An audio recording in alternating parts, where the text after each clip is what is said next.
Well, hello there, everyone. How are you doing this fantastic Friday? It's April the 7th in the year 2023. It's Easter weekend, so happy Easter to you. And what are your traits of being a successful investor? That's what I'm going to talk about today. Yep, I am Mesky Finance, coming to you from South Florida. And as always, I'm not a financial advisor, I'm not a CPA, not an attorney, not a nutritionist, and I'm not a doctor. So with that being said, what kind of traits do you have? I will say this. We are all different people. Some people are introverts, some people are extroverts. Some people are tall, some people are short. Some people seem like they're born to be thin, some people seem like they're born to be extra large. Some people have a deep voice, some people have a high voice. Some people know how to sing, some people are great athletes. Some people, a select minority, are great investors. So, no matter if any of those other characteristics, those traits, match up with you, are you a great investor? Can you be a great investor? I dare say every single person out there, if they want it, can be a great investor.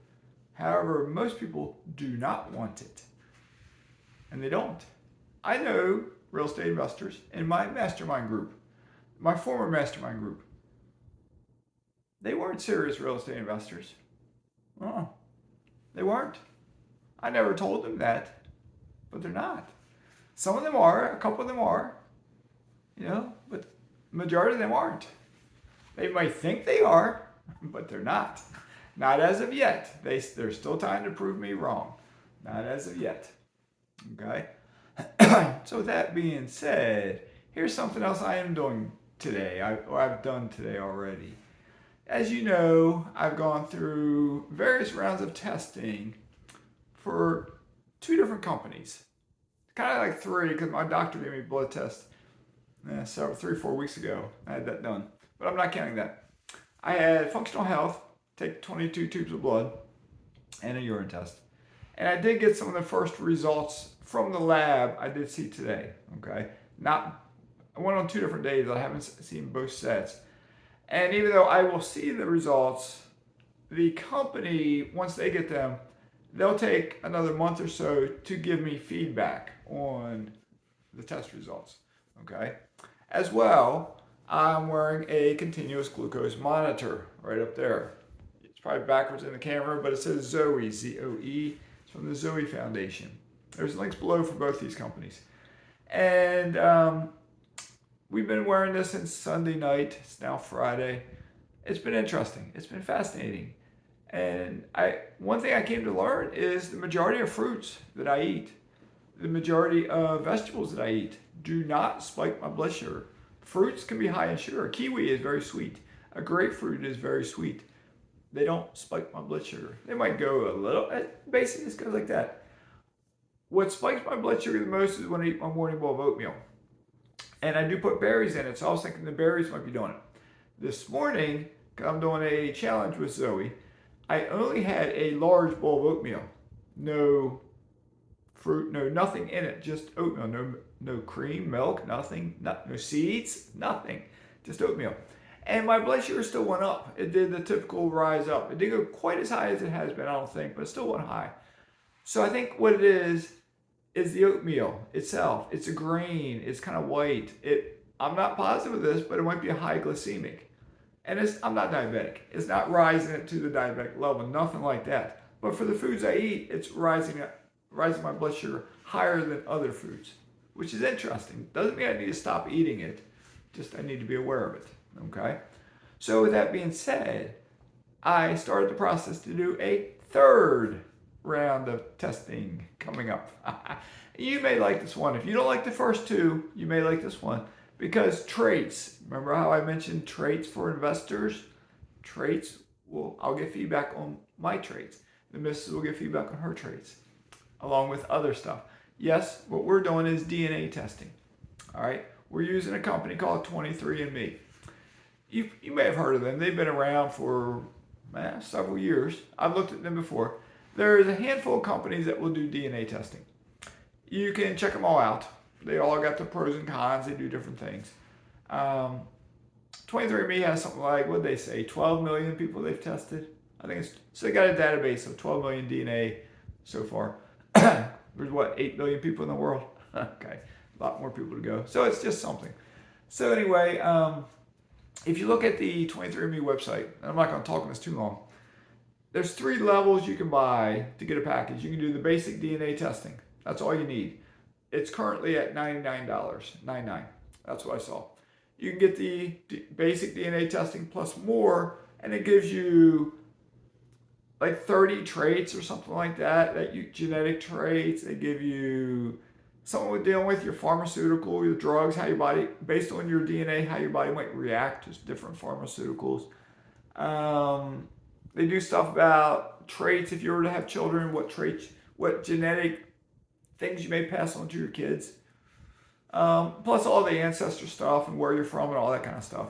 So anyway, that one is $199.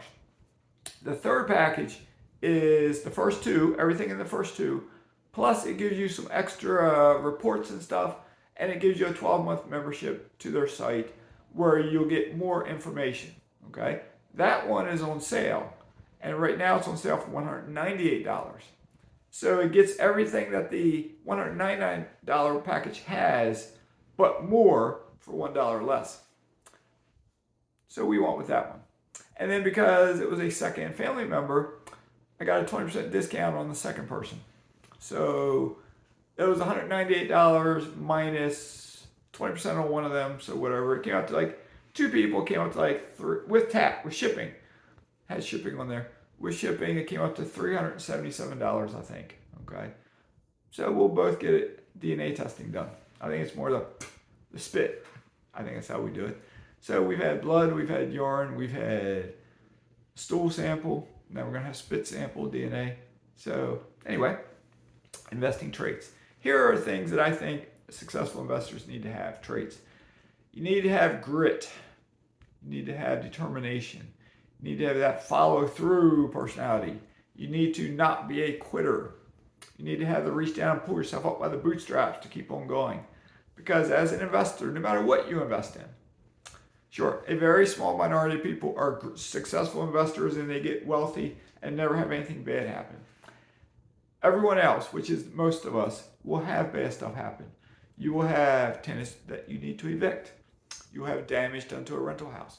If you invest in the stock market, you will lose money during a crash. You will maybe get taken advantage of in some kind of scam on some investment. You may invest in oil drilling like I do, and maybe that's right when the oil market tanks. And so on and so on and so on. So, can you persevere? Or are you going to quit and give up and go back to the hamster wheel? Okay, just living on the hamster wheel. Getting up Monday through Friday, going to work, plugging away, coming home, driving through rush hour, beeping horns, smog, pollution, sitting on the highway every day, day in, day out, day in, day out. The missus and I, sometimes we sat down the dock. We had, I think I said it yesterday, our boat lift was rebuilt yesterday. 2 brand new motors, and the boards that hold the boat, 2 brand new boards with like rubber or whatever it is on the top. It's pretty cool looking. And we're sitting down on the dock last night, excuse me, under the tiki hut. And it's like, wow. We literally got tropical paradise here. We're sitting on our tiki hut. We got a boat lift. We don't have a boat. We got a freshly resurfaced pool with this beautiful waterline tile. I still need to make a video out on the pool deck sometime. Pool water is beautiful. Pool cage is completely rescreened. And the house is a beautiful house. I got like 16 foot ceilings out there. So it's like tropical paradise. So if you know someone who wants to live in tropical paradise in South Florida, point them in my direction. I've done so much work to this place. It's pretty nice. It has almost every single thing you could want, except the boat. I'm not giving you a boat. Okay, with the house. So, but if you'd like the idea of getting your DNA tested, I'll have links below for Functional Health and Zoe.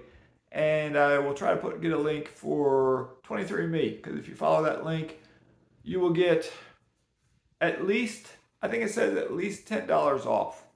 And my guess is, since the way they word it, my guess is, I'm guessing, the basic $99 package, you'll get $10 off. I think it was $10, not 10%.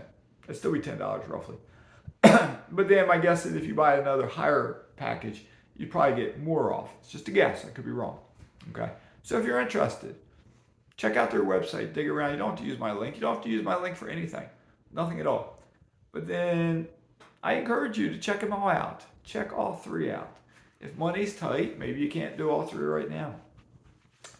But no matter what your age is, if you're in your early 30s and you eat bacon 3 times a week, I encourage you to do the testing. If you're 27 and you think you're healthy, okay, go through the gut microbiome, blood sugar, fat in your blood test and see how you can better tweak your body so you won't be healthy just at 27 or at 32, but at 92 and 97 and 105 and 110.